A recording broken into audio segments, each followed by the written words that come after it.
qui avance, qui voit la ligne des 22 mètres de l'équipe de France. Troncon, la balle loupée par Scorlone qui fait en avant le troisième ligne de l'équipe d'Italie. Oui, mais la France se fait pénaliser pour une position d'hors-jeu de toute sa ligne de 3/4.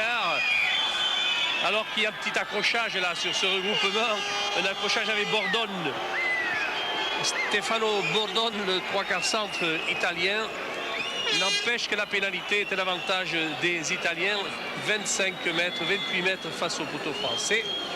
Avec le formidable buteur Diego Dominguez, oui, que beaucoup connaissent bien, qui avait fait une très brillante Coupe du Monde universitaire en France. Pendant que Dominguez s'apprête à tenter cette pénalité, peut-être que Jean-René Godard est encore en ligne. Des nouvelles de Laurent Jalabert, Jean-René? Oui, Pierre. Alors, en ce qui concerne Laurent Jalabert, première nouvelle importante, il s'est relevé. Laurent Jalabert est conscient, il s'est relevé, mais il souffre de l'épaule gauche et également d'un hématome au niveau de la pommette gauche, au niveau du visage. Donc, Laurent Jalabert va aller à l'hôpital pour passer des examens complémentaires. Il est touché à l'épaule gauche et on craint bien évidemment peut-être une fracture ou un déplacement au niveau de l'épaule. Ce sont les radios qui le confirmera, mais je le répète, il s'est relevé et c'est bien sûr le plus important. Pendant ce temps, Diego Dominguez a raté cette pénalité qui lui donnait l'occasion d'ouvrir le score. Il faut dire, Jean-Louis Calmejane, et vous êtes là pour en témoigner, que le vent joue un rôle dans cette rencontre. Ah oui, et pour les Italiens, pour l'instant, effectivement, c'est un vent qui va de gauche à droite. Et Dominguez n'a pas réussi à profiter de ce vent favorable. C'est eux qui ont gagné le toss? Non, c'est les Français qui ont gagné le toss et qui ont donc décidé de jouer contre le vent en première mi-temps. Et bien voilà, c'est de bonne guerre, alors que le renvoi de David Ocagne a été très bien joué. Avec à la réception Philippe Benetton qui franchit la ligne médiane en avant. Avantage pour l'équipe d'Italie, l'arbitre ne siffle pas. Et c'est Pertile, l'arrière, qui donne maintenant à Francescato, le centre de l'équipe d'Italie qui trouve à l'intérieur Bordone. En avant, ça profite monsieur Maculesue. Regroupement, la balle est pour Troncon. Giovanelli, le capitaine de l'équipe d'Italie qui joue au PUC. Troncon qui a trouvé Bordone. Bordone pour Dominguez. Dominguez pour Francescato qui loupe cette balle. Vacari fait en avant. Avantage à l'équipe de France. Oui, l'avantage est laissé jouer par monsieur l'arbitre dans la mesure où la balle sortirait pour la France. C'est le cas avec Dan Mazo, avec Guy Akoseberi. On revient à l'intérieur avec Ocagne. La balle est lâchée à nouveau par un joueur italien, Coste. Coste mise au sol, c'est la mêlée ouverte. Toujours à l'avantage des Français. Allons-nous nous faire subtiliser la balle? Non, il y a un en avant italien, donc il y aura une mêlée à l'avantage des Français dans les 40 mètres de ceci. Eh bien, il y en a eu des passes. Les Français n'ont pas avancé beaucoup, mais ils se sont fait des passes. Oui, il va falloir peut-être un petit peu cadrer ces joueurs italiens qui prennent plaisir à jouer beaucoup, à plaquer beaucoup. Il va falloir les fixer tout à l'heure dans des phases compactes, comme les phases statiques, comme la mêlée ici par exemple. Akoseberi qui va faire cette remise en jeu. Je salue aussi le retour de Philippe Saint-André à l'aile gauche de cette équipe de France. C'est vrai que Philippe est là aussi, Saint-André, les deux Philippe.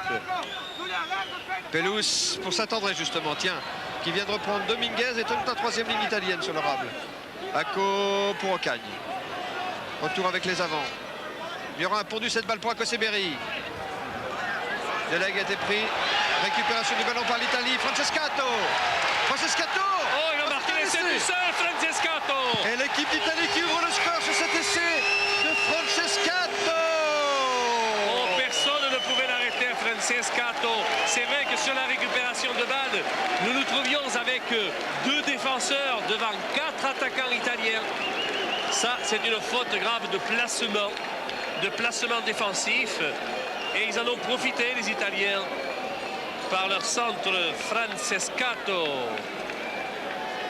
Cependant que Diego Dominguez, dont Pierre Albadejo vous disait tout à l'heure qu'il était un sacré buteur, pour Georges Coste, l'entraîneur français de l'équipe d'Italie, il est dans les 3 meilleurs buteurs du panel mondial. Et vous renvoyez l'essai de Francescato, le centre, dit le gitan, le centre de l'équipe d'Italie.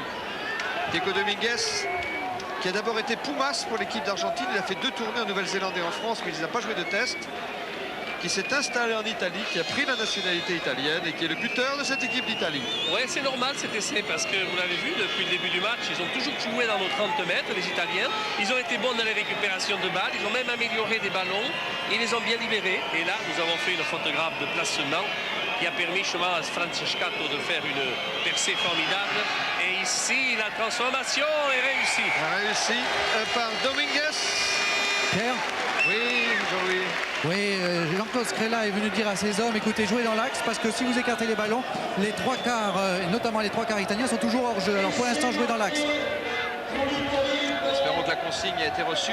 Alors qu'ici, vous voyez donc Francescato. 13e essai pour l'équipe d'Italie. Ça va stimuler nos Français parce que être comme ça mené 7-0 après un essai aussi limpide que celui de Francescato, il va falloir, comme je l'ai dit tout à l'heure, regrouper un petit peu cet effectif italien dans des rendez-vous physiques. Gardner était à la réception pour l'équipe d'Italie et le troisième ligne centre italien trouve cette touche au-delà des 22 mètres.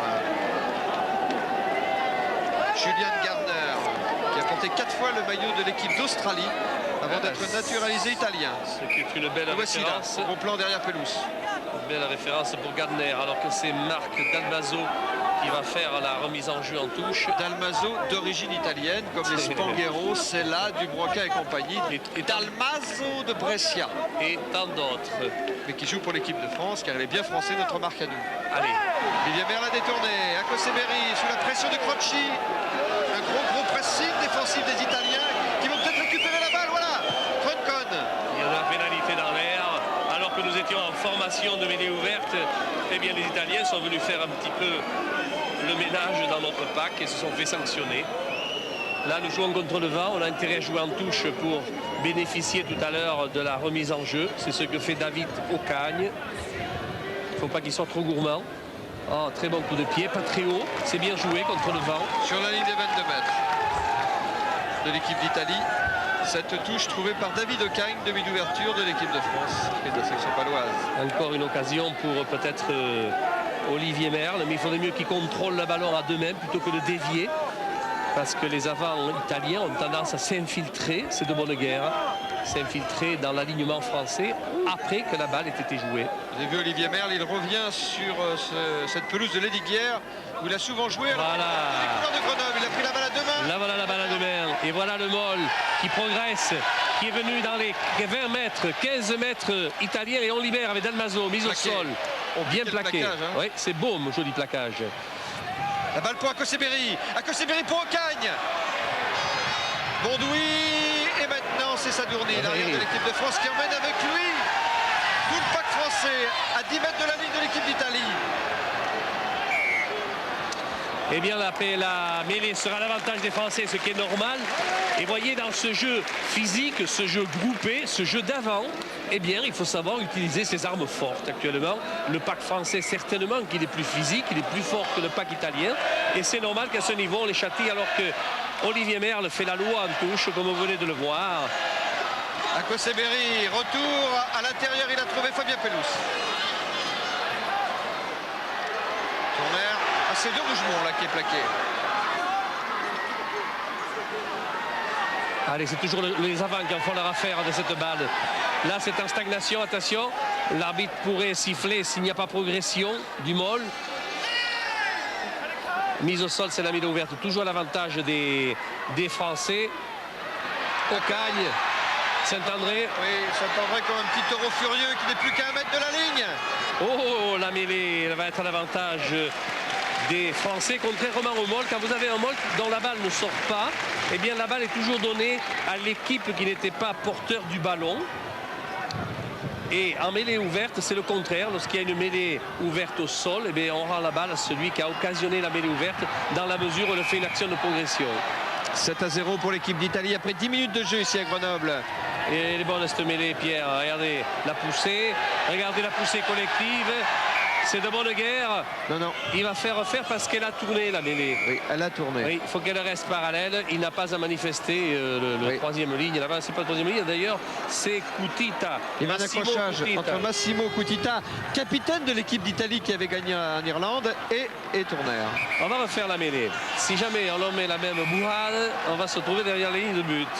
Il y a deux Kutita dans cette équipe d'Italie. Ce sont deux jumeaux. Il y en a un qui est pilier. L'autre qui était lié, ça veut dire que l'un a tout pris à l'autre. Attention, là, il ne faut pas que les Italiens effondrent la mêlée. Vous vous doutez bien que à la troisième ou deuxième remontrance, l'arbitre n'hésitera pas à donner un essai de pénalité. Allez, on recommence. C'est gardé. C'est Pelouse qui garde la balle. On s'arc-boute et il s'effondre. C'est la pénalité devant les poteaux italiens, c'est normal. Et encore, ils s'en sortent bien. Oui, parce que l'essai de pénalité est chauffé. Oui. Je crois que là, on pourrait la tenter, mais on préfère la jouer à la main collectivement. Ce qui est fait pour plaire au public. Ça part de bons sentiments. Est-ce bien raisonnable? Oh, nous sommes en début de match quand même. On peut se permettre. Oh, Merle a force essai. Bah oui, ils ont raison. Et voilà. Et voilà, Merle donne raison à l'option choisie par l'équipe de France. Et l'arbitre ne va pas l'accepter. Et l'arbitre ne va pas l'accepter. Non, non, non, non, non, non, non, non. Voilà, il va faire peut-être une mêlée à 5 mètres. Alors on regarde, on regarde. Ce n'est que partie remise. Je crois qu'ils considèrent qu'ils sont tombés sur le dos, les Français. Ce qui est fort possible. Il n'a pas fait le hanneton, Olivier, quand même. Il est sur le dos, effectivement. Oui, enfin... Et oui, regardez, l'arbitre fait signe qu'il était sur le dos, donc il ne pouvait pas accepter cet essai. Mais il laisse la balle aux Français. C'est normal. À 5 mètres de la ligne d'Italie. Allez, le pack français, là. Il faut en foutre un coup. Allez, c'est bien parti. Gardez la balle. Et on avance. Et on avance. Ok, l'épreuve de force. Et la troisième ligne passe à la ligne. Non, ça tournait. Tournez manège, ça ne plaît pas, monsieur McHugh. Il va faire remettre les 2 packs en position correcte sur cette mêlée fermée à 5 mètres de la ligne de l'Italie. N'ayez pas peur, c'est une phase de châtiment qui va peser tout à l'heure dans les jambes des Italiens. Et si nous pouvions marquer en plus sur cette mêlée, encore Pelouse qui garde la balle dans ses pieds, effondrement, pénalité, ça va finir par un essai de pénalisation tout ça. Et voilà, on appelle les piliers et on leur dit la prochaine fois que vous effondrez, les gars. Voilà la première ligne italienne. Alors vous voyez Propersi, vous voyez Massimo Cutita, vous voyez Orlandi, vous voyez le capitaine Giovanelli avec ses grands cheveux à gauche de l'écran. C'est à Propersi surtout que s'adresse monsieur McHugh. Avertissement. La prochaine fois, je serai plus sévère, indique monsieur McHugh. Allez, c'est de l'avertissement. Et les Français, sur la pénalité, ont demandé à nouveau une mêlée, ce qui est de bonne guerre. Allez, on y va. C'est Giacomo Seberi, évidemment, qui va infiltrer la balle. On ne va pas s'en sortir sur cette mêlée. S'il n'y a pas une sanction plus sévère. Il y a quelques tricheurs là-dedans, me semble-t-il. Giacomo Seberi a fait l'introduction. Pousser. La bonne poussée française et encore regardez ce qu'il fait l'arbitre. Il va au milieu des poteaux, donner un essai de pénalité, de pénalisation. Voilà l'essai de pénalisation, il chauffait depuis longtemps. Il arrive à la 14e minute de ce match. Essai de pénalisation pour l'équipe de France. Alors que l'Italie menait 7-0 ici à Grenoble. Et oui, et que, ça fait 7-5 maintenant. Et que David Ocagne, le demi d'ouverture et buteur de l'équipe de la section paloise, face au poteau, va tenter cette transformation, ce qui va nous mettre à un score d'équité. Et c'est parti pour 7-7.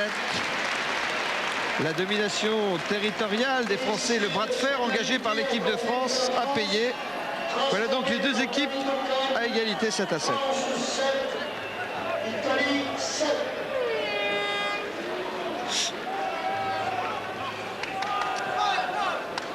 Et la remise en jeu qui va être effectuée par Diego Dominguez pour l'équipe italienne. Ici, vous voyez avec ses grands cheveux Giovanelli, le capitaine puciste de l'équipe d'Italie. On renvoie très loin dans les bras de David Ocagne, qui a passé la ligne des 22 mètres pour donner à Dalmaso, qui est mise au sol pour une formation de mêlée ouverte. Ocagne à nouveau dans l'axe et qui dégage en touche. Elle est sortie en touche au-delà des 22 mètres de l'équipe de France. Il le fait contre le vent, c'est pas facile. Et ce coup de pied de David Ocagne ici, en gros plan sur votre écran. Mais ça va, on a mis un peu d'ordre dans la maison là, avec notre jeu de devant. On est physiquement beaucoup mieux armé à ce niveau que le pack italien. Alors pourquoi ne pas en profiter?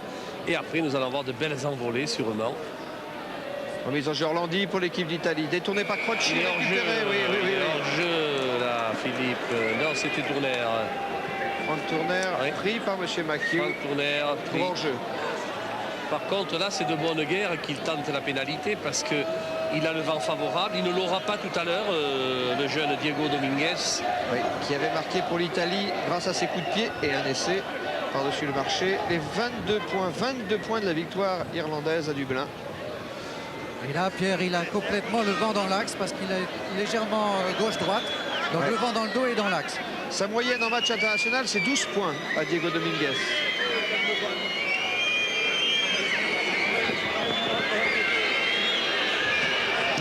On peut pas dire que le Et public c'est passé, se montre très sportif, mais la réponse de Dominguez, la voilà. C'est 3 points de pénalité qui redonnent l'avantage à l'équipe d'Italie. L'équipe d'Italie qui n'a jamais été menée à la marque depuis le coup d'envoi de ce match. 7 pour la France, 10 pour l'Italie.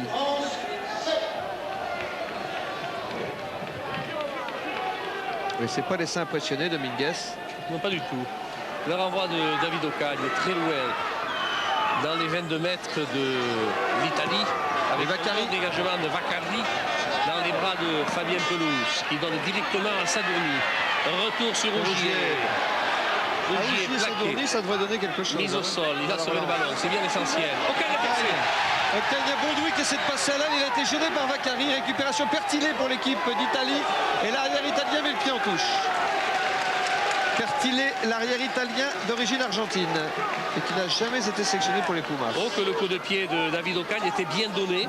Malheureusement, le dernier rebond a été favorable à l'arrière Pertile qui a récupéré cette balle et qui a été projeté en touche. Et Dalmaso, Ah, il vous plaît, lui. talonneur de l'équipe de France et d'Agen. Oui, Oui, il y a Mazzariol qui s'échauffe Il y actuellement. a Mariol qui s'échauffe, vous dites? Oui, Mazzariol. Ah, et à propos de Dalmaso, je crois qu'il va avoir le mérite agricole, Jean-Louis Calmejane. Il va vous rejoindre dans l'ordre. Je lui ai donné. Il le mérite en tout cas. Balle au sol. Balle au sol, c'est... Charge d'Olivier Merle. Ah, mais il est Il mis est en sur- train de traverser le terrain là, mais dans le mauvais sens. Charge de Tourner. C'est Rude Rougemont qui est allé à la corde avec Paco Sibéry pour le relais. Balle au sol, dans l'axe. Les Français sont percutants. Ils ne sont plus qu'à 3 mètres de la ligne. Ocagne à l'intérieur, un gros plaquage italien. Panique dans le camp de l'équipe d'Italie, c'est sauf qui peut en ce moment. Oh, l'arbitre d'une largesse, je vous le dis, mais il laisse l'avantage au Ocagne. Français. On a oublié Oui, en quelque jeu. chose, l'arbitre sévit en Ah fer. oui, en jeu. Il sévit en fer. Mais tant que nous étions maîtres d'œuvre et qu'il y avait des fautes italiennes, il a laissé jouer la règle de l'avantage. Il y avait même eu l'avantage de l'avantage. 2 fois. Philippe avait oublié le ballon au passage. Et Alors, quelle défense agressive des Italiens. voyez Toujours ce qu'on limite va- de hors-jeu. Quand ils ne sont pas hors-jeu. Et cette fois, pris par la patrouille, les Italiens. Pénalité pour l'équipe de France. Tiens, nous allons Oui, changer Jean-Louis. notre stratégie et on va tenter la pénalité. Vous avez entendu Jean-Louis, vous? Vous nous parlez, Jean-Louis? Non, non, Pierre entend des voix là. Ah, mais ça va pas. Non mais, Je crois que c'est le niveau de Grenoble qui fait ça. non, mais vous annoncerez quand même à l'agriculteur Marc Dalmaso qu'il va avoir, je pressens ça, le mérite agricole d'ici peu de temps. Je lui dirai à la mi-temps. Ah, c'est un homme de pelouse. Hein. David Ocagne pour la pénalité, alors que l'équipe de France a 3 points de retard.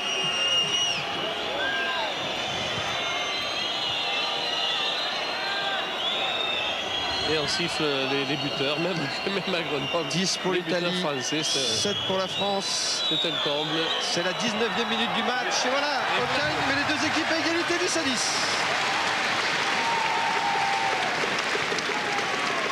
Grâce à cette pénalité réussie par le demi d'ouverture, l'équipe de France revient à égalité avec l'Italie. «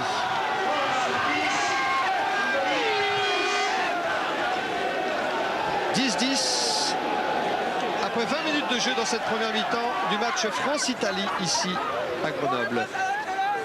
C'est le retour de la grande équipe de France face à l'Italie, puisque ces dernières années, je vous le rappelle, ce n'était que France A, autrement dit la réserve de l'équipe de France qui était opposée aux Italiens. Allez, Dominguez, Diego, dans les bras. Mais c'est Valmurin pour l'équipe de France. Murin, oui, et c'est sur lui qu'on va former le môle. Tout le pack est là, français, et il progresse. Tranquille, il avance. Il a gagné 10 mètres, et puis il déroule. Aucun avant ne s'est dégagé de ce déroulé.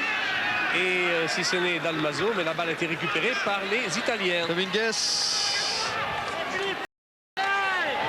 Au deuxième rebond, Philippe Saint-André. Plaqué par Vaccari, projeté en touche dans les 22 mètres de l'équipe de France. Je vais vous dire, ils ont un 3/4 centre, il s'appelle Bordone là. Costaud, il est physique le costaud. Hein. Costaud, le 13 italien. Il n'est pas venu pour rire ici. Hein. Voyez-moi, il est venu pour s'occuper. Et il s'occupe bien. Et oui, et comme il est physique, eh bien, il s'en sert. Orlandi pour la remise en jeu côté italien. Cette touche dans les 22 mètres de l'équipe de France. Isabelle Pelouse tout de suite pour Akoseberi. Akoseberi a franchi un rideau défensif, a passé la ligne des 22 mètres. Relais maintenant de Marc de Rougemont pour l'équipe de France. Toujours dans l'axe les Français. Ako cherche cette balle dans le paquet. Il y a une pénalité, monsieur l'arbitre, bien sûr, bien sûr, bien sûr. On joue à la mer, rapidement, Dalmaso pour Pelouse, mise au sol, qui sauve la balle, il offre à ses équipiers au sol. Allez, Tourner. Et Akoseberi qui va récupérer la balle. Dalmaso. À nouveau, Akoseberi dans le grand champ. Ocagne. Au pied, Ocagne, oui. Tendu, bien joué, bien joué. Coup de pied. Bien joué, David. Et Bertil est pris, la balle sort sur la ligne de 22. Bravo, bon coup de pied de David Ocagne en diagonale qui a ramené le jeu sur les 22 mètres de l'Italie. Ce coup de pied tendu de David Ocagne.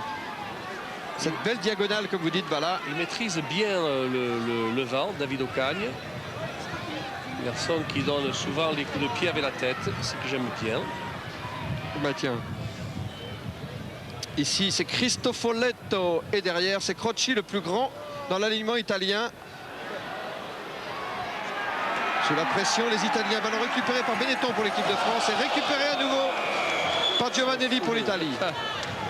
Il n'y a pas un regroupement sans qu'il y ait quelques Italiens en vacances en France.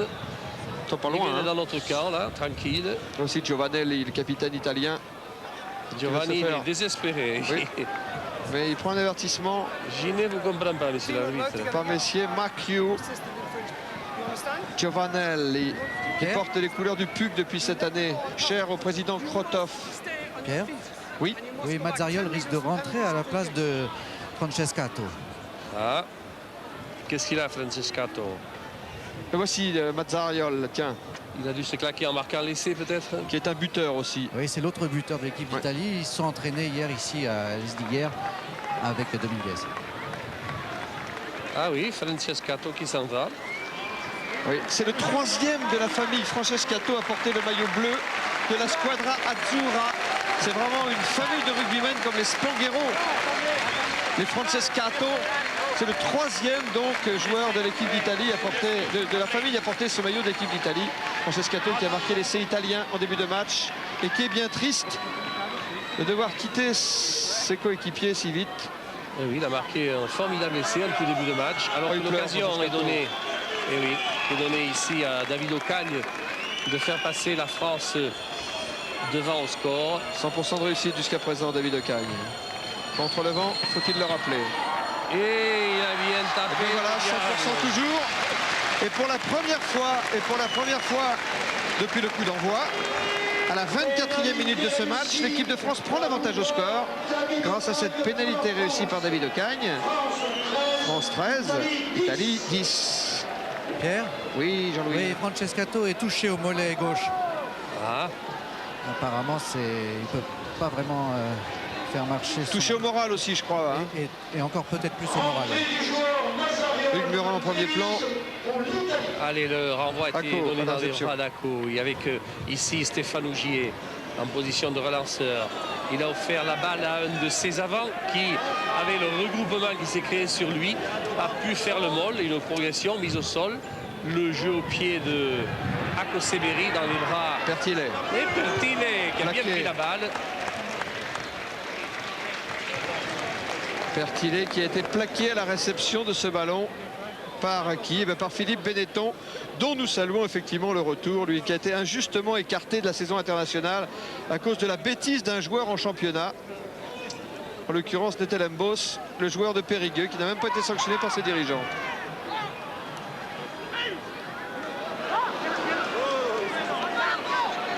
Plaqué par continue, Coste. oui. Ballon pour Dominguez. Oh, c'est mal joué, ça dans les bras de Sadourny. Sadourny pour une relance. Ocagne pour Saint-André. Saint-André face à Croci. Balle au sol. Ballon pour Akoseberi. Ocagne. Benetton. Plaqué par Giovanelli. Balle toujours pour les Français. Akoseberi pour Bondoui. Pierre Bondoui le rate son dégagement. La balle sort directement en touche. Et la touche sera pour les Italiens. Voici Pierre Bondoui qui a eu la chance et le bonheur de jouer 5 minutes au Parc des Princes contre l'Écosse, les 5 dernières minutes du Grand Chelem pour sa première sélection. C'était bien sympathique tout ça. Allez, c'est pour Orlandi. Regardez Croci, le géant italien. Carlo Orlandi, le talonneur qui fait la remise. Gagné par l'Italie. Dominguez. Ouais, ils ont compliqué le jeu. Garner, la balle est là-bas pour Marcello Cutita. Attention, il est dangereux. C'est le meilleur marqueur d'essai de l'équipe d'Italie, Marcello Cutita. Et la balle sort en touche dans les 22 mètres de l'équipe de France.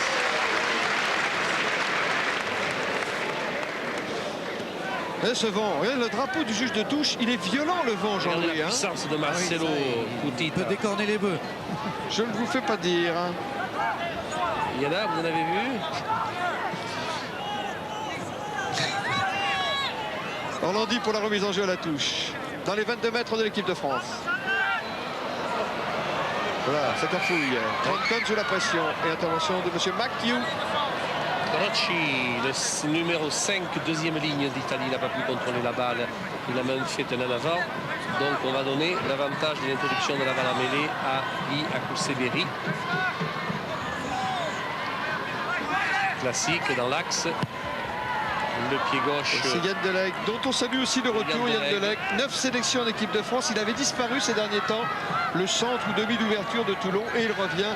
Quel début prometteur il avait fait en équipe de France contre l'équipe d'Écosse à Murrayfield il y a 3 ans. Eh bien, il ne reste plus qu'à récupérer physiquement Castagnède, Dourte, Olivier Roumat qui revient petit à petit, mais qui revient. Sûrement, tout l'effectif sera là. Tendu le lancer italien. Allez, balle récupérée dans la mêlée ouverte à l'avantage des Français. L'équipe de France, Ako. Ocagne, c'est de passer dans une tenaille italienne. Là, il y avait beaucoup de bleu. Hein. Oui, il n'en avait que 4 devant lui. Quel voici Bordone qui impressionne Tambala, le centre italien. Troncon. On va se faire sanctionner, oui. C'est normal. On est en position de hors-jeu, c'est normal.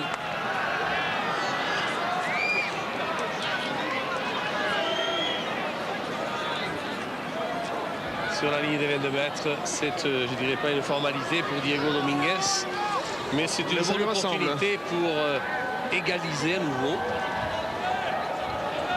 13-10. Ils tiennent la dragée haute aux Français, les Italiens. Parfois limite de hors-jeu, limite toujours, mais ils sont là tels qu'en eux-mêmes. En d'autres termes, pas facile à jouer, quoi. Face au poteau, pénalité réussie par Dominguez. Et égalité, 13-13.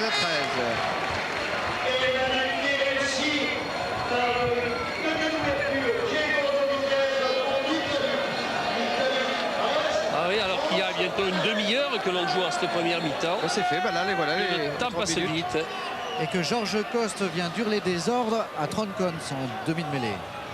Et qu'il n'est surtout pas une extinction de voix, Georges. Hein. Allez, l'on renvoie de David Ocagne dans les bras de personne. Ils ont laissé le Julien rebond. Garner.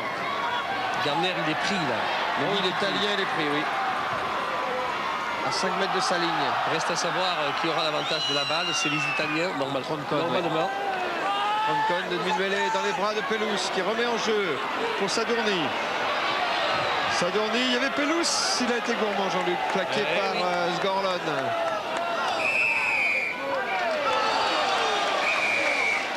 Attention, attention, Massimo Cutita est énervé. Alors on se calme, on va se calmer. Voilà. Giovanelli, le capitaine italien, appelé par M. McHugh. Mais c'est lui qui est à l'origine, attention. Hein. Je crois que là, il y a eu un incident Si on peut revoir ça. Ah oui, on peut je ne revoir sais pas s'ils ça, ont même pas d'une fourchette dans les yeux. Ça, si c'est le cas, eh bien, c'est pas bien. C'est pas bien du tout. C'est Coste qui a... Oui, et je crois que Giovanelli, qui est le capitaine de cette équipe, c'est pas bien du tout. En plus, le capitaine, c'est tout dire. Et pénalité contre l'Italie. Aussi Coste qui a été touché dans cette action. Coste, dont le père, en l'occurrence Gérard Coste, il a fait partie du fameux monstre à 16 pattes. Vous savez, le fameux pack de Montferrand des années 70. Le fils n'est pas mal non plus. Et bien pendant ce temps-là, le demi d'ouverture, David Ocagne a joué la pénalité au pied en touche, et il y a une touche sur les 22 mètres de l'Italie, remise pour Marc Dalmaso. Il va choisir son sauteur, qu'on va aider sûrement un peu, puisque le règlement l'autorise. Alors profitons-en. Dalmaso pour la remise en jeu détournée dans le camp français, récupération italienne. Oui, ce qui n'est pas mieux pour nous. Troncone, Dominguez, passage à vide de Vaccari. Oh, le coup de pied de Dominguez dans l'embut français. Il vaut mieux que Chambure au 22. Sadorni calme un peu le jeu en touchant dans son embut. Allez, revenons avec un peu de classicisme. Un jeu un petit peu moins désordonné. David Ocagne façon à 22 mètres pour l'équipe de France. Je vous rappelle le score ici. Après 32 minutes de jeu à Grenoble, les deux équipes sont à égalité. France 13, Italie 13. Crocci pour l'équipe d'Italie. Ah, il est bon le regroupement italien là. C'est bien fait de leur part. Regardez, ils ont fait un déroulé extérieur, mise au sol, ils libèrent et on ouvre pour les trois quarts. Vaccari qui s'infiltre, qui arrive sur les 22 mètres de l'équipe de France. Regroupement italien. La balle sort pour Troncone. Une charge de Gardner. Le troisième centre italien plaqué dans les 22 mètres de l'équipe de France. Le jeu rebondit. Dominguez plaqué. Cloué au sol par un plaquage de Baudouin qui était peut-être en jeu. Oh, c'est la France qui est en jeu encore. Plus rapidement par Troncone. Les Italiens enchaînent le jeu par Sgorlone. Et il est à leur avantage sur la mêlée ouverte cette balle. Ils sont à 5 mètres de la ligne en force. Gardner, attention. Il est puissant Gardner. Et c'est en force de Gardner. Et voilà l'équipe d'Italie qui prend l'avantage au score. Qui l'eût cru? Qui l'eût cru? À ceux qui ont vu l'équipe d'Italie entraînée par Georges Coste, ancien entraîneur de l'USAP ces derniers mois, s'attendaient à une belle résistance des Italiens, mais là c'est plus qu'une belle résistance, c'est une domination, puisque l'Italie mène 18-13 à 6 minutes de la mi-temps ici à Grenoble. Attention, cet essai est venu après 2 bonnes récupérations dans les mêlées ouvertes de la part des Italiens qui ont progressé dans l'axe. Et finalement, autour de Gardner, il y a eu ce collectif qui lui a fait franchir la ligne de but, la ligne d'essai. Donc personne ne contestera la qualité de cet essai italien qui permet justement, associé avec la transformation de Diego Dominguez, de nous passer devant. L'Italie mène 20-13. Je rappelle quand même que l'Italie joue avec le vent. Toujours le vent, Jean-Louis? Plus que jamais, Pierre, et par rafale maintenant. C'est pas la tempête quand même. Ah non, il y a toujours le soleil. Oh, le public est en train de houspiller les joueurs français. Quand on vous disait que c'était un match piège placé juste après la grande fête du Grand Chelem, alors que l'équipe de France est privée de plusieurs joueurs, retenus, je vous le rappelais tout à l'heure, par un tournoi de Hong Kong à 7, par une Coupe de France, puisqu'il y a Bourgoin contre Béziers demain devant les caméras de France 3, et puis aussi à cause de blessures. Certains joueurs n'ont pas encore récupéré, et même l'un d'entre eux, en l'occurrence Califano, purge une suspension. Voilà, et puis Abdel Latif Benazi qui lui a demandé à souffler un petit peu. Qu'on salue. Il a bien gagné ce repos, le guerrier. Et surtout pour mettre toute sa force au service de son club qui en a besoin à ce moment. Qui n'est pas plus mal non plus. Allez, Dalmaso, bien pris par Pelouse. Coste, plaqué par Scorlone, le flanqueur italien. Là, vous prenez les points. Il y a un avant français, il y aura une mêlée à l'avantage des Italiens. Cette mêlée tout près des 22 mètres de l'équipe d'Italie. Ouais, L'introduction pour Troncon, Nous l'italien. ne conservons pas bien les ballons que nous jouons. Là, ça fait plusieurs qu'on s'est fait subtiliser. Il y a aussi quelques fautes de main, ce qui fait l'avantage des Italiens. Ballon pour les Blancs. Une attaque, une croisée. La balle est pour Stéphane Ogier, plaqué dans les 22 mètres de l'équipe d'Italie. Et les trois quarts italiens qui se sont replacés rapidement en défense. Cosseberi, Jouran, Tourner, balle au sol. Cosseberi. Écarté Bondoui, plaqué sur les 22 mètres italiens. Récupéré par les Italiens cette balle, mais ouais, mais monsieur l'arbitre, eh bien, il va faire une mêlée et il va donner l'avantage aux Français sur l'introduction. Moi, je veux bien, au contraire, je suis ravi. Cosseberi a fait l'introduction. Pelouse, un petit côté, joué par les Français. Saint-André, plaqué par Vacari. Oui, mais c'est pas un cadeau hein, de lui donner le ballon comme ça. Le ballon n'est pas sorti en touche. Hein. C'est pas un cadeau du tout. Cosseberi. Il va solliciter les trois quarts. Non, finalement, c'est Dalmaso qui a récupéré le ballon. Ako maintenant, dans le deuxième temps. Okai, Bondoui, fin de passe. Plaqué par Christophe Oletto. Cosseberi pour Sadurnig. Rideau défensif. Italien efficace. Ballon toujours pour les Blancs de France. Ocagne. Il y a un petit coup à jouer Philippe Saint-André. Là, il y avait un espace qui s'ouvrait. Ballon n'est pas perdu par les Français. Dalmaso. Jeu de rouge au mot. Sadurni.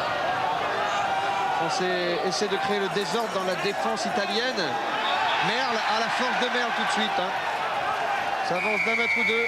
Et c'est pénalité pour l'équipe de France. Olivier Merle provoquant la faute italienne. Eh bien, vous avez dit qu'on semait un petit peu le désordre. Vous ne pouvez pas mieux dire. On est un petit peu dans le passage de pagaille là. L'essentiel pour nous, c'est que nous avons gardé le ballon et que la sanction est venue à notre avantage. À moins de 2 minutes de la fin du temps réglementaire dans la première mi-temps, net avantage de l'équipe d'Italie qui mène 20-13 ici à Grenoble. C'est la surprise. Demi de mêlée, Troncon a été touché. Alessandro. Troncon qui avait déjà l'arcade sourcilière sensible et qui se fait soigner en ce moment. Guidi son remplaçant, oui. Oui, mais Troncon est une pièce maîtresse dans le système de jeu italien. Je pense qu'il saigne, peut-être c'est la raison pour laquelle il sort, non? Oui, je crois que oui, mais... Et attends, c'est Guidi qui le remplace. Pas l'impression qu'il saigne. Non, mais oui, faut dire qu'il avait, comment on appelle ça, un hématome hein, au-dessus de l'œil. Et il doit avoir la vue perturbée parce que ça a gonflé. Oui, on va lui mettre de la glace sûrement. Hein, c'est ça, oui. Et bien, il va revenir avec le nez rouge après. Sur la ligne, cette remise en jeu à la touche, alors qu'Olivier Merle fait un appel de balle. Remise en jeu qui va être effectuée par Mac Dalmaso pour l'équipe de France. Alors, il ne faut pas qu'il se trompe de preneur de balle là. Hein. Elle est trop belle l'occasion. Et là voilà la belle prise par... Le capitaine de l'équipe de France a pris cette balle. On s'est regroupé sur lui. C'est le Moll. Nous allons aller derrière la ligne de but collectivement. Non, nous avons été mis au sol par une bonne virulence de la part de la défense italienne. Et Mazzariol. Et le beau dégagé. C'est Dominguez qui vient de trouver cette touche. Et le beau dégagé de Dominguez qui ramène les opérations pratiquement sur la ligne des 42 mètres italienne. C'est pas ce que nous avions prévu dans le scénario, ça. Pierre ? Oui, Jean-Louis. Oui, c'est l'œil effectivement de Troncon qui est enflé. On est en train d'essayer de le faire désenfler là pour qu'il voit mieux. Oui, il avait déjà le petit problème à l'entraînement hier, nous l'avions remarqué. Olivier Merle, Hugues Murin, la deuxième ligne française. Derrière le capitaine Pelouse. Et derrière lui le capitaine italien Giovanelli. C'est Murin qui a pris la balle. De Rougemont, Piloff. bon, ce jeu collectif dans lequel nous sommes plus forts physiquement, il faut savoir bien l'utiliser. Bien l'utiliser. Pourquoi ne pas en profiter? Corner en force. Franchit la ligne des 22 mètres italiens. C'est là où il faut de l'effectif pour récupérer la balle au sol avec une pénalité à la clé contre les Italiens. On va garder la balle au sol les côtés italiens, j'ai l'impression. Voilà, hein. Oui, c'est nous qui portions la balle. Il nous a peut-être subtilisé. Acco, Miorin bloqué. Dalmaso qui a avancé d'1 mètre. Enchaînement des Français qui s'avancent, qui s'approchent de la ligne. Et qui en sont encore à quelques mètres. Tourner, tient debout Tourner. Dalmaso, Akoseberi en avant. Dommage, il a laissé tomber la balle. Et c'est la mi-temps. Ouh là là là là, nous sommes menés ici 20 à 13. 20 pour l'équipe d'Italie, 13 pour la France. Une pause publicitaire, on se retrouve pour la deuxième mi-temps.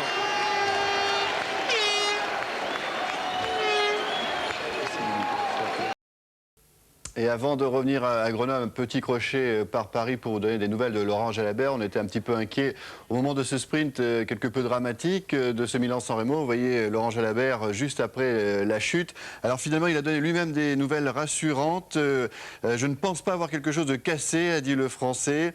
Il a été soigné dans un premier temps dans l'ambulance sur la ligne d'arrivée. J'ai surtout mal au bras gauche, mais je ne crois pas qu'il s'agisse d'une fracture, a-t-il dit. Le champion français a été touché donc sur le côté gauche, au genou, au bras et à la main notamment, et puis il souffre également de plaies au visage, à la pommette gauche. Laurent Jalabert et Museo, qui lui aussi est tombé dans ce sprint, ont été ensuite conduits à l'hôpital pour des examens de contrôle. Voilà ce que l'on pouvait dire sur cette chute pour l'instant. On revient tout de suite à Grenoble où on attend une deuxième mi-temps un peu plus performante de la part des Français. Oui, bien sûr. Et comment va Jean-René Godard? J'espère qu'il est parti à l'hôpital et qu'il nous apportera des nouvelles et peut-être une interview de Laurent Jalabert dont nous suivons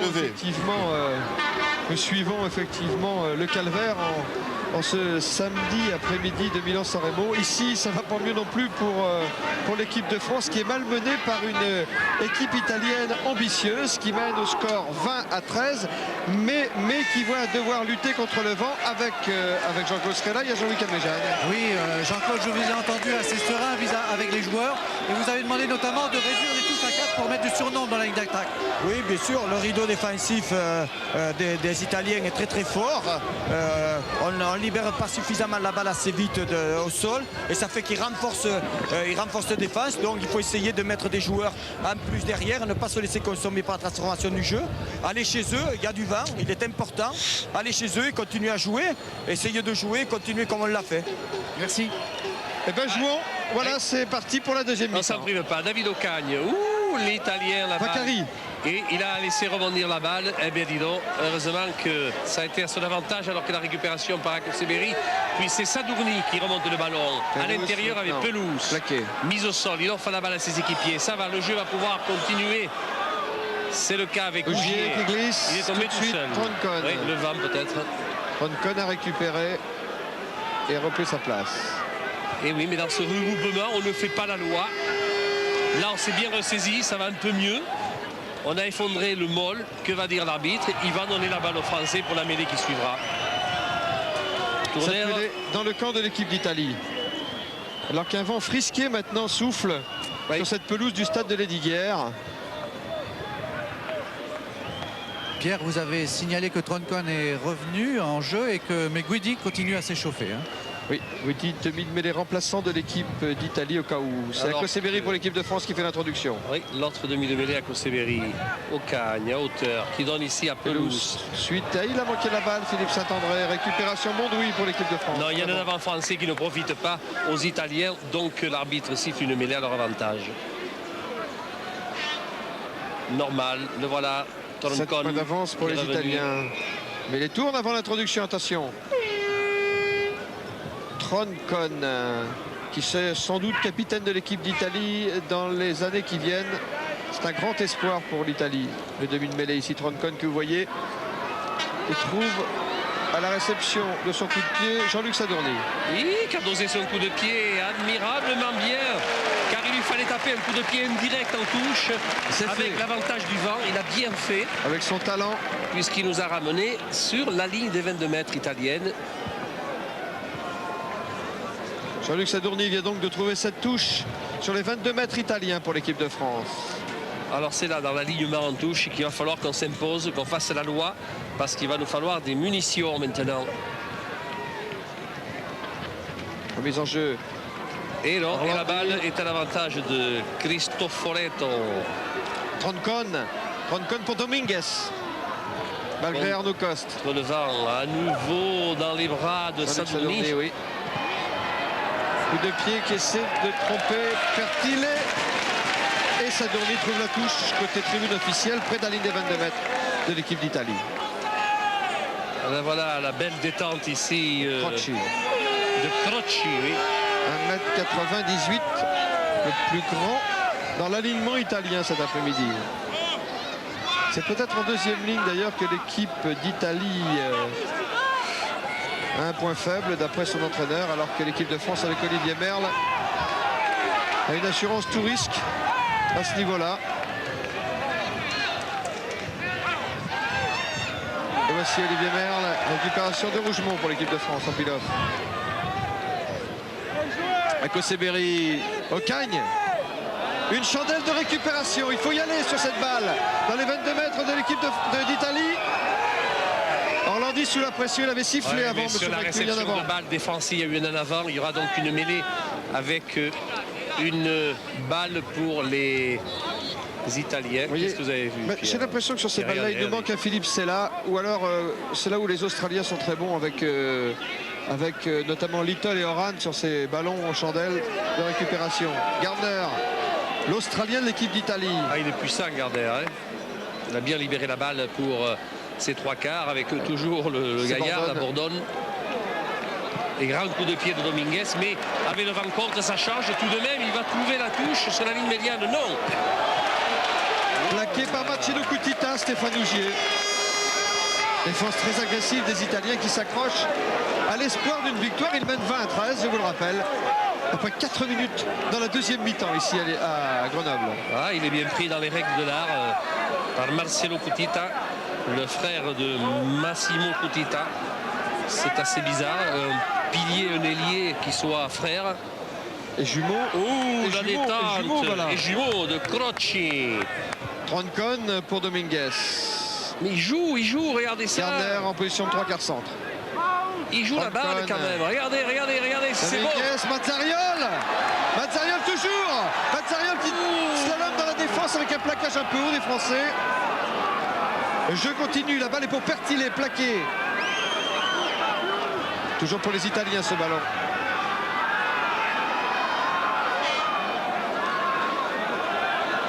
Troncon pour Dominguez. Une chandelle de récupération. Jean-Luc Sadourny, c'est un ballon pour toi, Jean-Luc. Et la défense de l'équipe d'Italie. Quelle présence les Bleus d'Italie en ce moment. Ah ben oui, mais ils nous donnent la leçon. Sur la récupération de balles, heureusement qu'il y a eu un en avant de leur part.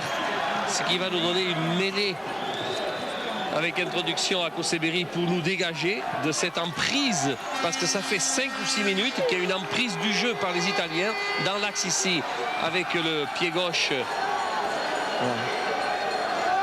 À la fin de ce match, les Italiens auront rencontré les 5 nations du tournoi en l'espace de 5 mois là. Donc ils auront passé les 5 tests qu'ils voulaient passer, même si c'est hors tournoi. Et oui, alors que Delegue avec son pied gauche a ramené le jeu vers la ligne médiane. Pierre? Jean-Louis? Oui, dans leur but, il y a Serge Betsen qui s'échauffe là-bas. Serge Betsen, le flanqueur noir de l'équipe de France et du Biarritz Olympique. Lancé d'Orlandi, récupération à Akoseberi. Benetton, détaché, qui franchit la ligne médiane. Akoseberi, charge de Rougemont pour fixer un maximum d'Italiens. Ocagne, par-dessus la défense italienne, un ballon de récupération. Crocci pour l'équipe d'Italie a récupéré cette balle. Troncon, Dominguez, grosse pression des Français. Dominguez essaie de passer entre 2 défenseurs de l'équipe de France. Ce plaquage sur les 22 mètres italiens, balle pour la France. Benetton, dans l'axe. Ako pour Coste qui rafute. Coste plaqué. Les Français à 15 mètres de la ligne italienne. Plaquage sur Tournaire. Ballon toujours pour l'équipe de France à l'intérieur. Merle essaie de passer en force. À 5 mètres de la ligne, les Français. Corner. En déroulé maintenant, l'équipe de France. Oh, les s'échauffe là. Bonne réaction défensive des Italiens. Ouais, ils ont eu une très bonne réaction collective. Ils nous ont ramenés d'où on arrivait. Au moment où on a cru qu'on pouvait franchir la ligne d'essai, eh bien, c'est l'impact physique italien qui a mis un peu d'ordre dans la maison. Alors qu'un joueur italien est touché, c'est Cristoforetto, le deuxième ligne italien, qui est plutôt d'ailleurs un troisième ligne de formation. Il ne mesure que 1,91 m, mais pour les besoins de la cause, Georges Coste le fait jouer en deuxième ligne parce qu'il est pauvre dans ce domaine. Le meilleur joueur italien en deuxième ligne, en l'occurrence Giaccheri, il joue en ce moment en Australie avec le New South Wales, a préféré tenter sa chance dans le top 12 pour revenir meilleur à l'occasion de la Coupe du Monde avec l'équipe d'Italie dans 2 ans. Oui, Kekinato, Pierre, est en train de s'échauffer du coup. Kekinato, le deuxième ligne remplaçant de cette sélection italienne aujourd'hui. Un garçon qui peut jouer aussi bien deuxième ligne que troisième ligne.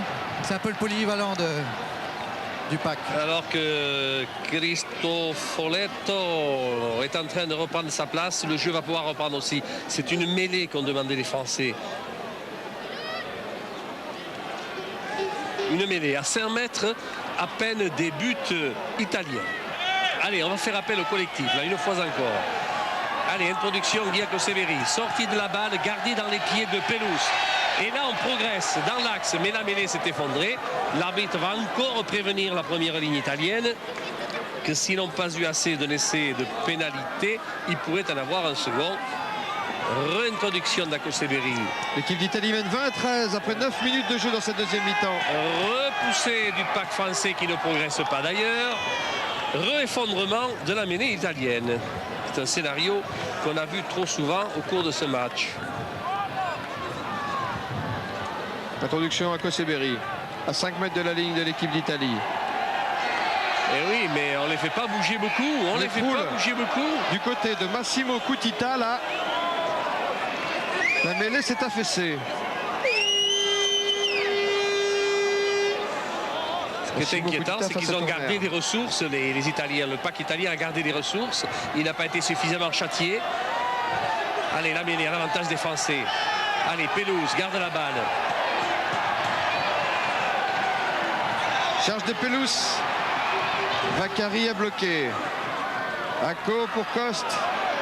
Oh, la balle a été perdue, récupérée par Roncon, qui lui peut taper il a sifflé dans l'air de jeu dans les bras de Stéphane Ougier. Monsieur Macchio.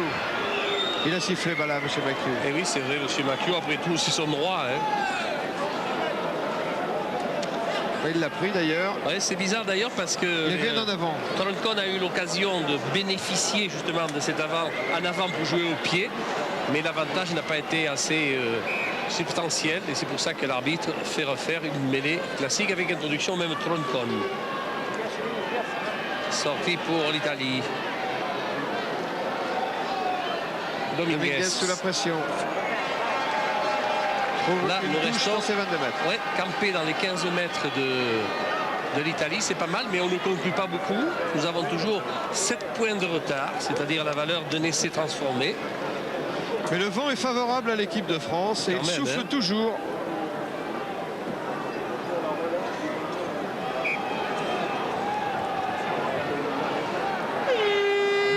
On va parler du paysage ici.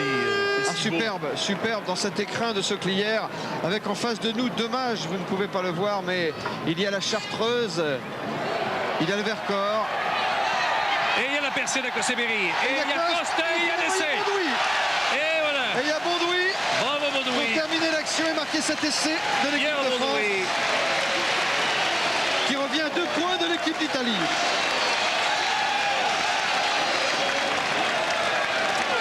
À la 11e minute de la deuxième mi-temps. Et c'est de Bondoui pour l'équipe de France.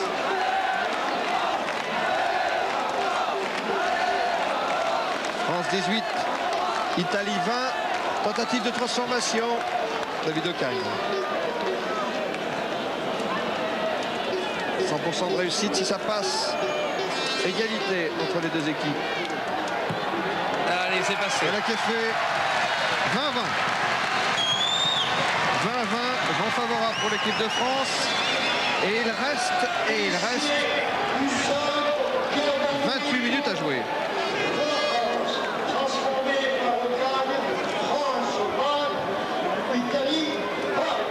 Allez. Maintenant qu'on a remis les compteurs à zéro côté français, c'est le moment de prouver qu'on est la meilleure équipe d'Europe. Et bien jusque-là, ça a été difficile à montrer. Allez, c'est parti avec Dominguez. Très haut coup de pied dans les bras de Fabien Pelouse. Sur les 22 mètres de l'équipe de France. Avec un Il gros a été plaquage. plaqué avec une virulence, mais très loyalement. Sadorni, Oui, en force. long Pertile. pied, dans les les bras de Pertile. Pour une relance italienne. Pertile arrive sur la ligne médiane. Il a trouvé Mazzariol. Défense des Français qui sont montés très vite. Balle pour Troncon. Dominguez. Il a vu juste. Il a bien vu. C'est superbe. Sur les 22 mètres de l'équipe de France. C'est joué au millimètre de la part de Diego Dominguez, qui était barré à ses tout débuts internationaux par un certain Hugo Porta dans l'équipe d'Argentine, qui est venu faire carrière en Italie. Hugo Porta, c'était pas peu de choses dans le rugby argentin. Lui qui est ambassadeur en Afrique du Sud. Monsieur l'ambassadeur Hugo Porta. Marc Dalmazo. Merle demain. Le Merluche. Et on recule sur l'impact légèrement, mais on recule. Alors que dans l'axe, Sadorni a été servi et donne un énorme coup de pied. Oh, d'un coup de pied puissant, Jean-Luc Sadorni renvoie le jeu dans le camp italien. Eh bien, puisqu'on ne peut pas aller jouer dans le camp adverse en portant le ballon, eh bien, on va y aller en le jouant au pied, tactiquement. C'est une arme qu'il ne faut pas négliger. On lui préférait bien évidemment le jouer à la main, mais quand les circonstances font qu'on n'est pas bien à ce niveau, eh bien, il faut trouver d'autres arguments. Giovanelli, le capitaine italien, a pris cette balle. Oui, mise au sol, il a libéré la balle pour ses équipiers, à moins que les Français l'aient récupéré, ce qui semblerait être la vérité pour Guy Severi. Vaccari, l'ailier italien fait une bêtise, il s'en sort bien. Pour une relance italienne sur les 22 mètres de l'équipe d'Italie, cette action. Ballon pour les Bleus, Troncon, Dominguez, intérieur Vaccari. C'est Pertile, l'arrière de l'équipe d'Italie, qui est porteur du ballon en ce moment. Regroupement Troncon pour Dominguez. Sauté, la balle est pour Vaccari. Vaccari qui passe. Vaccari qui n'a pas de soutien. Si, il a trouvé Marcello Cutita. Troncon pour Croci. Et c'est de Croci. Oh, c'est pas vrai. Et c'est de Oh, Croci. c'est pas vrai. Et quel essai. Et quel essai. Regardez d'où il vient. Remontrez-nous ça. Oh là là là là. Regardez d'où vient cet essai de Croci. Si ça s'appelle pas jouer au ballon, ça. Et c'est tout à l'honneur de Georges Coste, l'ancien entraîneur de l'USAP, complètement. aujourd'hui entraîneur de l'Italie.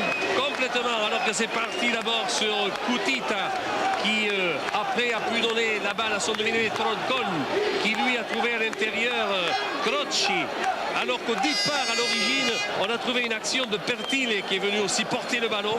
Et ce magnifique essai marqué par les Italiens n'arrange pas la cause des Français devant les poteaux de ceux-ci, avec la possibilité de transformation de Diego Dominguez.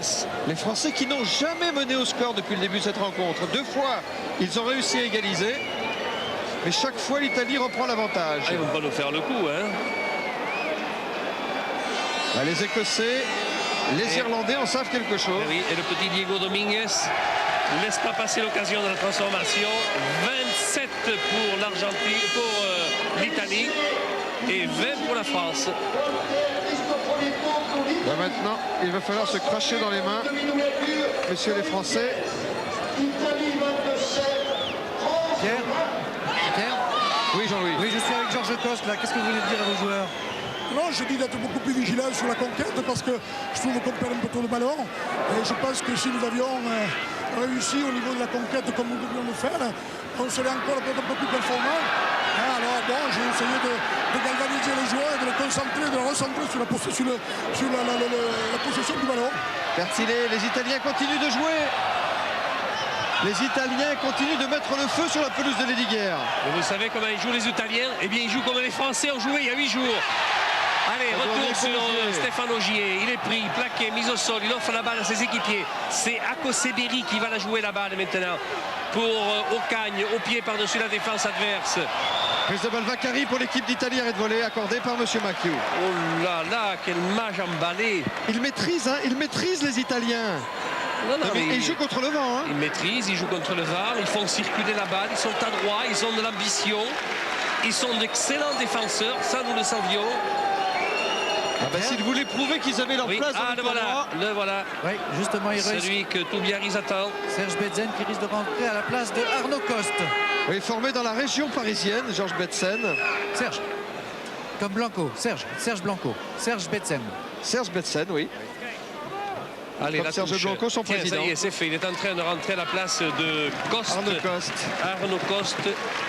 C'est pas un cadeau qu'on lui fait parce qu'entrer dans la tempête là. Non mais c'est bien, c'est une cape qu'il mérite parce que depuis le début de l'année, ce jeune garçon là, je puis vous dire qu'avec Biarritz, il joue admirablement bien. Le flanqueur du Biarritz Olympique. Au plan sur Olivier Merle, derrière lui Murin.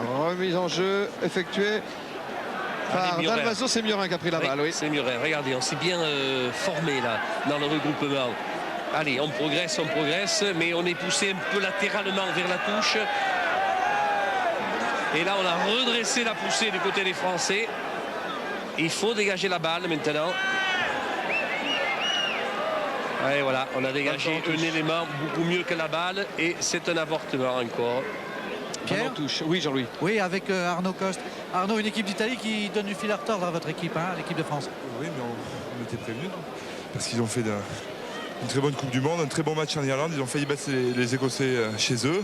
En plus, bon, l'équipe de France vient de remporter le tournoi des 5 Nations, de faire le Grand Chelem. Donc c'était peut-être une motivation supplémentaire pour eux. Ils nous le prouvent bien aujourd'hui. Merci. Ils le prouvent bien, en tout cas les Italiens. Ils en veulent de cette entrée dans le tournoi et ils s'en donnent les moyens. Christophe Oletto plaqué.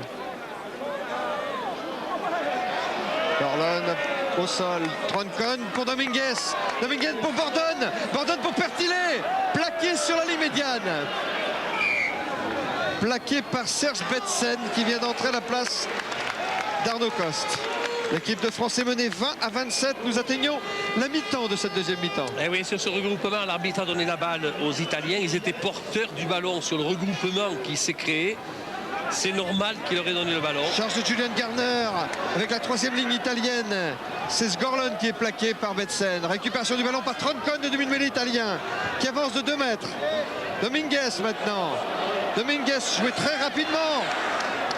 Très bonne transmission de la part des Italiens. Sgorlon pour l'équipe d'Italie. Balle au sol. Troncon pour Orlandi. Orlandi pour Christophe Oletto. Orlandi qui passe. Interception d'Ogier. Ballon qui sort en touche dans les 22 mètres de l'équipe de France. Pierre. Oui. Massimo Ravazzolo est en train de s'échauffer pour... oui, il faut jouer arrière, oui. Remplaçant Pertillet, ça c'est du coaching. C'était prévu, hein, Jean-Louis. Oui. Regardez la grande percée de Orlandi. La balle interceptée par Stéphane Ogier, il est plaqué sans le ballon. Garner. Départ au ras du troisième ligne centre australien de l'équipe d'Italie. Passage et interception. On a une pénalité devant les poteaux français. Oui, parce que l'avant volontaire. Oui. Ah, c'est ça? Oui, voilà. Un avant volontaire pour empêcher le mouvement de se développer du côté des Italiens. L'arbitre n'a pas hésité, c'est normal, il y avait pénalité. Ça risque de peser. Regardez. Voilà. Eh oui, Sadourny, Jean-Luc. Au moment où Marcelo Cutita s'apprêtait à transmettre cette balle. Oui, alors que Diego Dominguez lui s'apprête à tenter la pénalité. Je vous rappelle le score, 27 pour l'équipe d'Italie, 20 pour la France. C'est face au poteau. Et quelques sifflets maintenant d'un public français qui s'impatiente. et qui n'est pas très sportif en l'occurrence. La réponse de Dominguez, la voici. Pénalité réussie. Et l'Italie qui atteint les 30 points.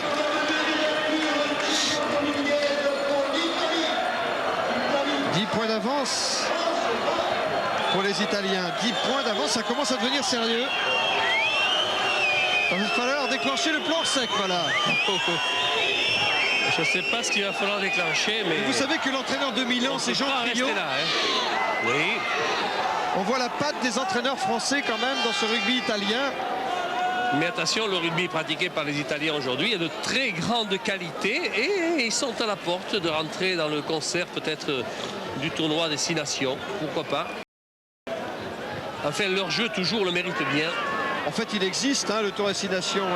Ces matchs ne comptent pas pour le classement, mais en réalité, les Italiens, je vous le disais, auront rencontré les autres nations du tournoi. Dominguez au pied. Loin là-bas, dans les bras de Sadourny, si le rebond est favorable. Et ils sont en passe de faire mieux que les Irlandais, par exemple. Philippe Saint-André. Plaqué. Oui. Plaqué, mise au sol. La balle sera pour l'introduction à Carlo Orlandi, au talonneur d'Italie. Alors que Philippe Saint-André ici a affaire à 2-3 défenseurs. 2 ici, un troisième qui arrive pour lui subtiliser la balle. Mais celle-ci sera mise en touche. Crocci a détourné pour Troncon, Pachistera pour Dominguez. Mazzarian récupère ce ballon qui ne lui était pas destiné dans un premier temps. Pelouche pour remettre l'équipe de France dans le bon sens. Akoseberi, Ocagne pour Delegue. Delegue pour Rougier. Mais sous la pression, les Français n'arrivent pas à ajuster leur passe. Akoseberi pour Benetton en position d'ailier. Benetton un peu isolé. La balle sort en touche.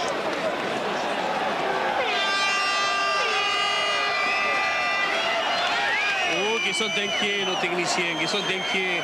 Godomé, Scrella, Villepreux. Il y a de quoi. Il y a de quoi. Moi, je vous le dis.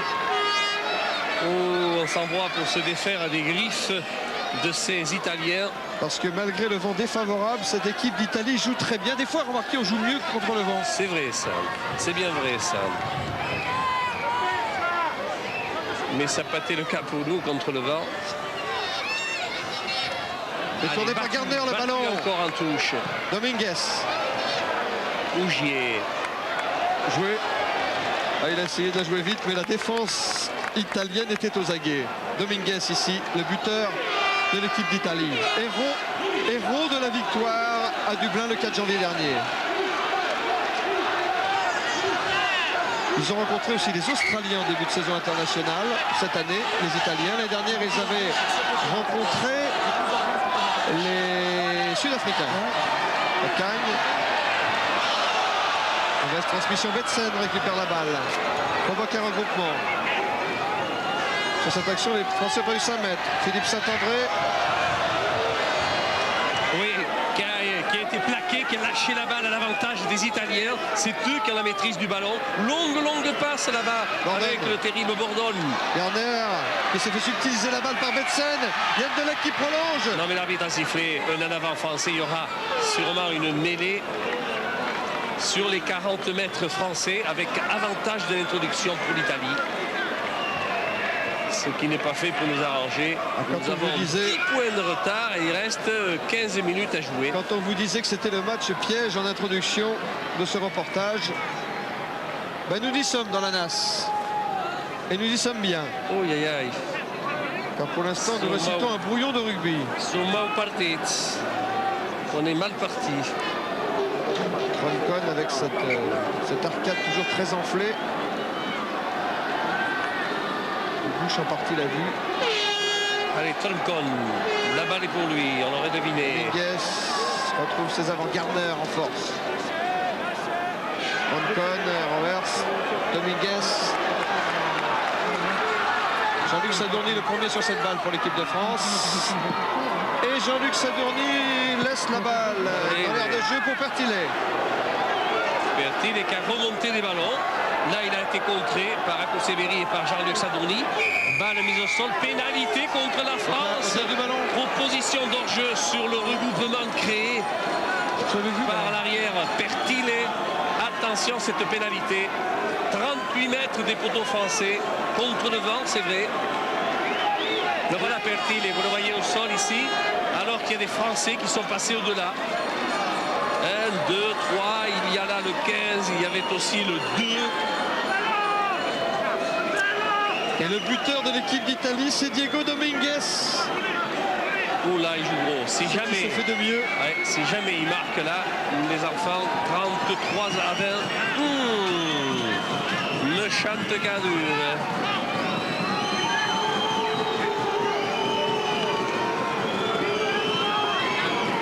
Voilà ce petit bonhomme qui n'a pas d'énormes moyens physiques, mais qui a beaucoup de tonicité. Il a réussi 450 points pour l'équipe d'Italie. Ça ne m'étonne pas. Il porte le maillot d'Espada Azzurra. Garçon intelligent dans le jeu, qui a une belle vision du jeu, il sait lui mettre le ballon avec le pied. Et très francophile, il adore le rugby français. Il lit Midi Olympique qui sort d'ailleurs un numéro spécial dédié. Il va taper, il va le mettre entre les barres, ouais. Et il le met. Sera-t-il le bourreau de l'équipe de France comme il était le bourreau de l'équipe d'Irlande au début de l'année? La question est posée. En attendant, ça fait France 20, Italie 33. Et ce n'est pas France A, c'est l'équipe de France. Et oui, c'est l'équipe de France, oui. Si jamais l'Italie devait gagner, eh bien, ça serait la grande surprise. Pour la première fois dans l'histoire du rugby, l'Italie aurait battu la France dans un test match. Car effectivement, l'Italie avait battu France A en 93, mais c'était France A, c'était en Italie. Là, il s'agit de l'équipe de France qui a gagné le Grand Chelem, et c'est en France, oui, à Grenoble. Et là, on se fait à nouveau sanctionner par monsieur l'arbitre. Monsieur McHugh. Dominguez assure la sortie en touche. Pierre? Oui, Jean-Louis. Oui, Raphaël Ibanez est en train de s'échauffer là dans leur but. Raphaël Ibanez, talonneur, remplaçant de cette équipe de France. Et Jordana, lui, il ne se chauffe pas, non? Crocci en premier plan, auteur de l'essai tout à l'heure pour l'équipe d'Italie. Un essai qui entame le deuil de l'équipe de France. Olivier Merle. Jordana est toujours dans les tribunes. Allez, vous allez voir, en 10 minutes, on peut en faire des choses. Oui. Allez, oui, ici, cette équipe de France a les moyens. À récupérer la balle, c'est le Moll. Allez les gars, on revient ici avec le Merle, le Merluche. Allez, un peu d'application. Allez, c'est bon. On respecte bien les fondamentaux côté français. Et on renverse la situation. Attention, là, la défense des trois quarts italienne est bien en place. Il va falloir jouer dans le dos peut-être de la défense adverse. La balle pour Saint-André qui était la plein centre qui est plaqué. Ils l'attendaient au virage, hein, les Italiens. Là, on a toujours la maîtrise du ballon. Dalmaso qui est pris avec le ballon, mise au sol cette balle. Ouais, en avant italien. Allez Guy, joue par-dessus, très bien, on va revenir dans les 10 mètres. Voilà. Italien, c'est pas plus mal, merci. Voilà, on s'applique, on respecte les fondamentaux côté français et on revient progressivement. Parce que maintenant, les Italiens ont aussi la pression. Nous avons été pris dans le rugby de circulation de balles parce que peut-être dans les phases essentielles, nous n'avons pas fait la loi. Alors qu'il semblait en début de match que nous prenions le pas physiquement sur ce pack italien, nous n'avons pas suffisamment insisté. Et dès qu'on a écarté le ballon, eh bien on est tombé sur un os, sur une défense acharnée, virulente, rapide de la part des Italiens. Et un long dégagement encore ici de Troncone, récupéré par Jean-Luc Sadourny. Sadourny qui slalome dans la défense italienne, pris dans la tenaille. Il est trop seul. Ballon qui sort pour la France. Acco, Stéphane Ougier tape à suivre pour lui-même, il est gêné. Orlandi qui a récupéré la balle, la poussée française. La balle le sera peut-être sur la mêlée qui suivra. Non. Mêlée dans les 22 mètres italiens. Mais l'introduction sera pour Troncone. Le demi de mêlée italien. Oui, si la balle a été récupérée sur le coup de pied par l'Italien, c'est normal qu'il lui rende la balle.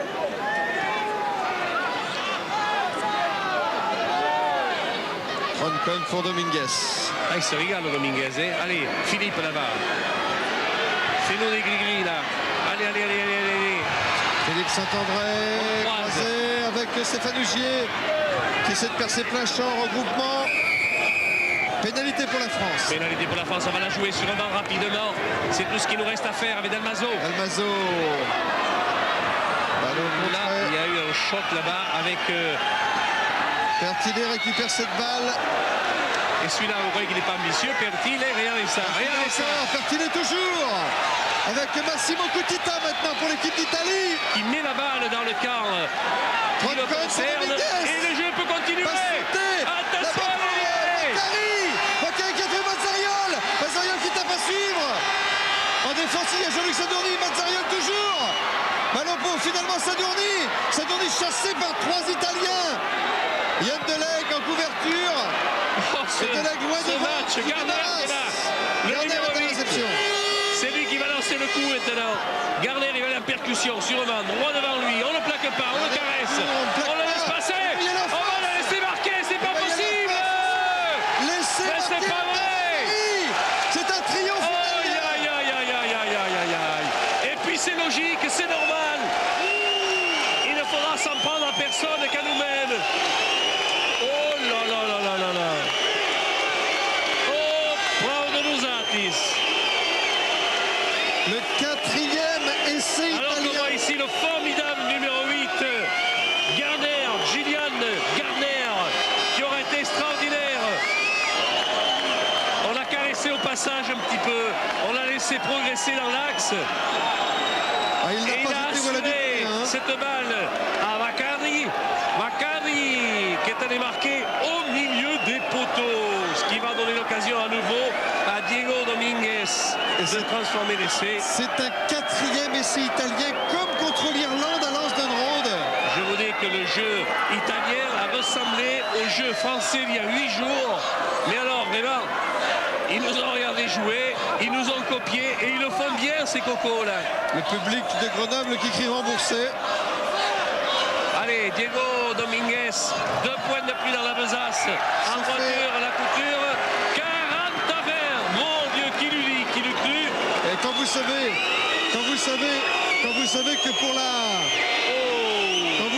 que pour la victoire à Dublin contre l'Irlande, pour la première fois dans l'histoire du rugby italien, la Gazzetta dello Sport avait fait la une. Demain, c'est pas la une qui va faire la Gazzetta dello Sport. C'est tout le journal. Oui. Ibanez remplace. Ibanez est rentré. Il reste 6 minutes à jouer. Alors que David Ocagne va jouer le renvoi en 50 mètres. Balle de récupération, j'espère.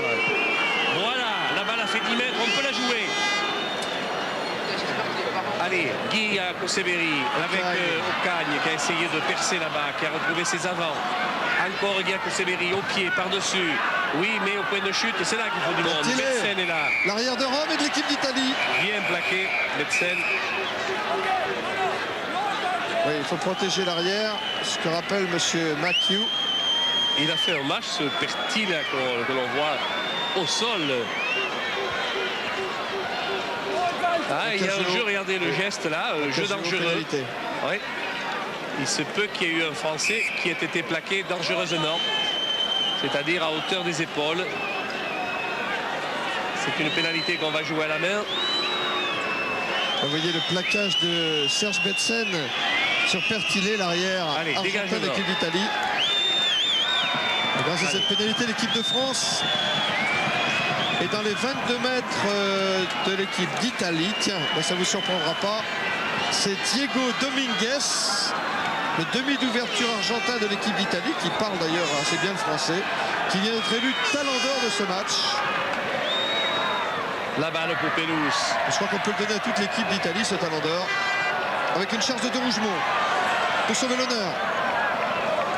De Rougemont n'est pas tenu. Balle pour Ako. Betsen combine avec la 3e ligne française. Et les Français s'engluent dans cette défense italienne remarquablement bien organisée et très bien préparée pour ce match, ce qui n'était sans doute pas le cas des Français. Et oui, c'est Merle qui est venu prêter main forte à ses équipiers. Nous ne progressons plus, alors il faut libérer la balle. Eh bien, on a préféré la confier à nouveau aux avants. On fait les bordures. Et la balle est toujours pour les Français dans l'axe. l'axe. Et là, on va essayer d'y aller en force collectivement. C'est ce qu'on va faire. On passe la ligne de but. Non! C'est là qu'on est refoulé à ce niveau. Ce qui prouve bien qu'ils ont des ressources, ces Italiens. Et enfin, on passe pas la ligne. Pas encore. Pas encore. Hein. Aïe, aïe, aïe, aïe, aïe. Plus que 3 minutes dans le temps réglementaire. La balle sera pour les Français sur l'introduction. C'est pas possible, 20 points, on ne refait pas 20 points en 3 minutes. Et voilà le talent d'or du match, Diego Dominguez, la petite perle du rugby italien. Et c'est bien vrai. Et c'est bien vrai. Il était la petite perle du rugby argentin. Oui, surtout. Il s'était révélé lors d'une Coupe du Monde universitaire jouée en France. Personne ne le connaissait. Il avait crevé l'écran à tous les matchs. Il avait été brillantissime. Oui. Et il était parti déçu parce que lors de la tournée d'équipe d'Argentine en France, c'est Madero qui lui était préféré à l'ouverture. Alors écœuré, il avait quitté le rugby argentin et il était allé se refaire une santé en Italie. Alors que là-bas, on est allé voir si on pouvait franchir la ligne de but des Italiens. On y est arrivé. Voilà, et on a laissé. Et voilà l'essai. Voilà. Accordé à l'équipe de France. Mais c'est trop tard. Anonyme. Et c'est trop tard. Ça réduit la facture. Ça fait plus que 40 à 25 si j'ose dire, mais c'est humiliant pour une équipe qui sort d'une victoire dans le Grand Chelem. Allez, y voir quelque chose là-dedans. Eh bien, si, tiens, on y voit très bien la balle qui est dans l'embut. Je crois que c'est Jean-Luc Sadourny. Oui, c'est Jean-Luc Sadourny qui est venu se mêler de cette opération en travaux. C'est un essai en coin. Alors que David Ocagne est complètement en coin là-bas. On va tenter la transformation avec l'appui du vent. 100% de réussite, mais là c'est difficile. Il y a eu de la réussite de David Ocagne, on ne peut rien lui reprocher. La balle est bien montée et elle est passée à côté. 20 points pour la France. 40 pour l'Italie, 25 pour l'équipe de France ici à Grenoble. Plus qu'une minute dans le temps réglementaire, les Italiens ont gagné le match. Et comme ils ont gagné le match contre l'Irlande, si on faisait un classement dans le tournoi des 6 nations, l'équipe d'Italie serait avant-dernière, l'équipe d'Irlande serait derrière. Oui, il serait pas mal placé, voilà. En tenant compte aussi du fait que l'équipe d'Italie aurait joué la plupart de ses matchs à l'extérieur, un seul match joué chez elle face au Pays de Galles. C'est aussi vrai, on est revenu au niveau des avants, la balle est mise au sol ici. Comment peut-on s'y prendre? Là, il y a une pénalité contre les Italiens, mais l'avantage est laissé par monsieur l'arbitre de Rougemont qui se bat comme un lion. Akoseberi aussi en retour ici sur Ibanez, mise au sol à nouveau, tournaire cette fois. Et on libère. Et on revient à l'intérieur. Philippe Saint-André. Là où ça ne passe pas. Avant c'était le match contre la Roumanie qui était le match piège. Là c'est le match contre l'Italie maintenant. Qu'il a bien préparé son affaire, Georges Coste. Ce plaquage de Sgorlon sur Saint-André, vous avez vu encore. Quelle détermination les Italiens. Les Italiens se régalent à plaquer. C'est tout de suite par Betsen. Betsen pour Ibanez.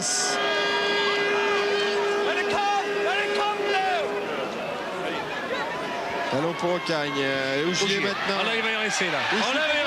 Le deuxième essai de Bondoui. Oh, oui, on essaie pour Bondoui. Bondoui entre les poteaux. Non. C'est l'essai qui sauve l'honneur. L'équipe de France revient à 30. Et c'est de Bondoui. Italie 40. Mais que le réveil était tardif. Que le réveil était tardif. Eh bien, on ne va pas quitter le pays parce que demain, on sera à Bourgoin pour la demi-finale de la Coupe de France. Bourgoin contre Béziers.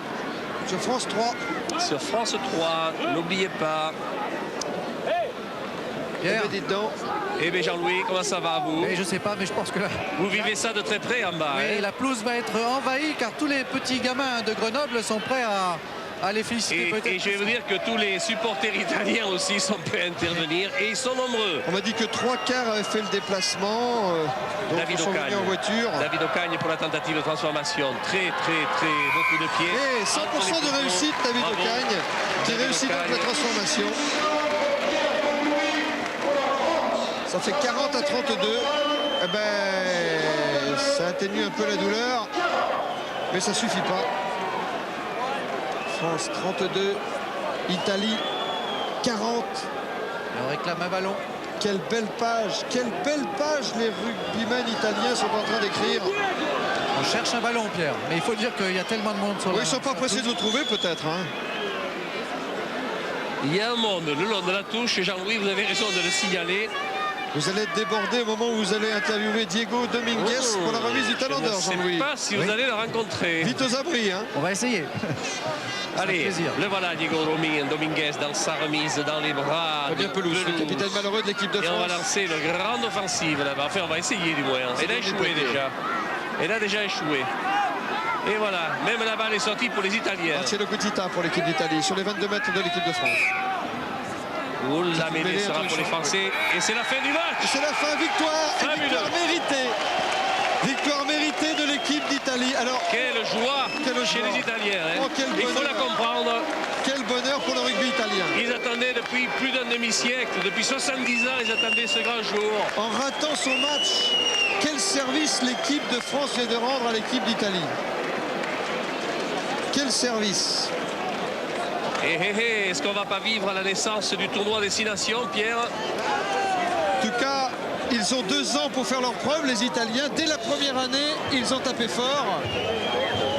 Puisque voilà donc 2 victoires contre des nations du tournoi. Une victoire à Dublin, une victoire en France.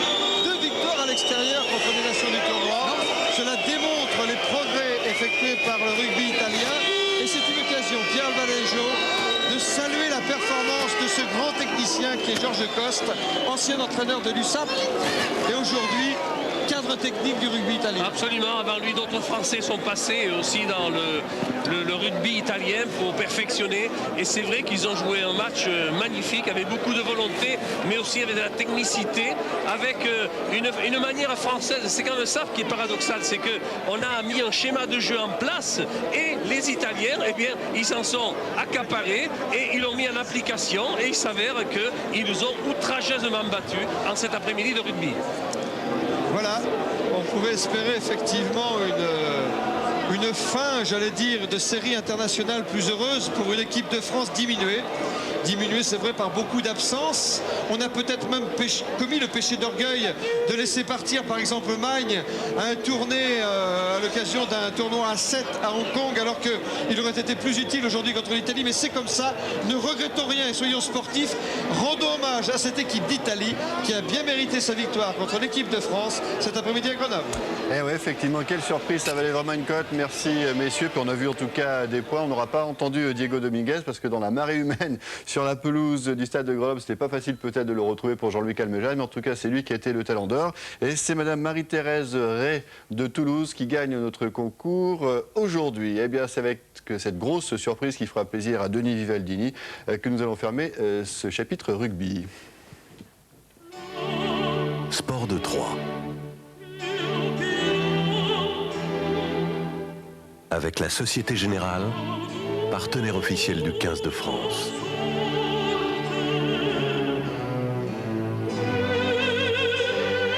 Et Itinéris de France Télécom Mobile, à la rencontre du rugby.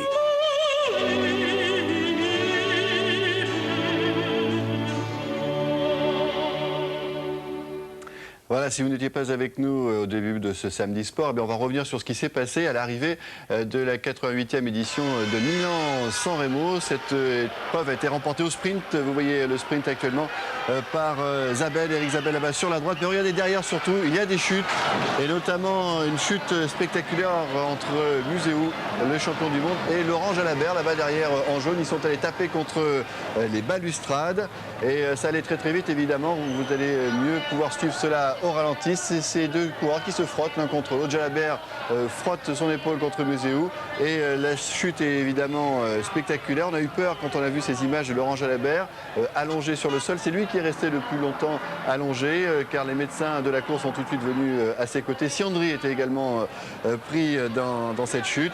Muséou s'est relevé. Laurent Jalabert a été conduit dans l'ambulance qui était à côté de la ligne d'arrivée. Il souffre, comme Muséou d'ailleurs, de l'épaule gauche et de quelques traumatismes également au genou, à la main et aussi à la pommette. Mais heureusement, apparemment, c'est moins grave, beaucoup moins grave que la chute hyper spectaculaire du Tour de France en 94 à Armentières.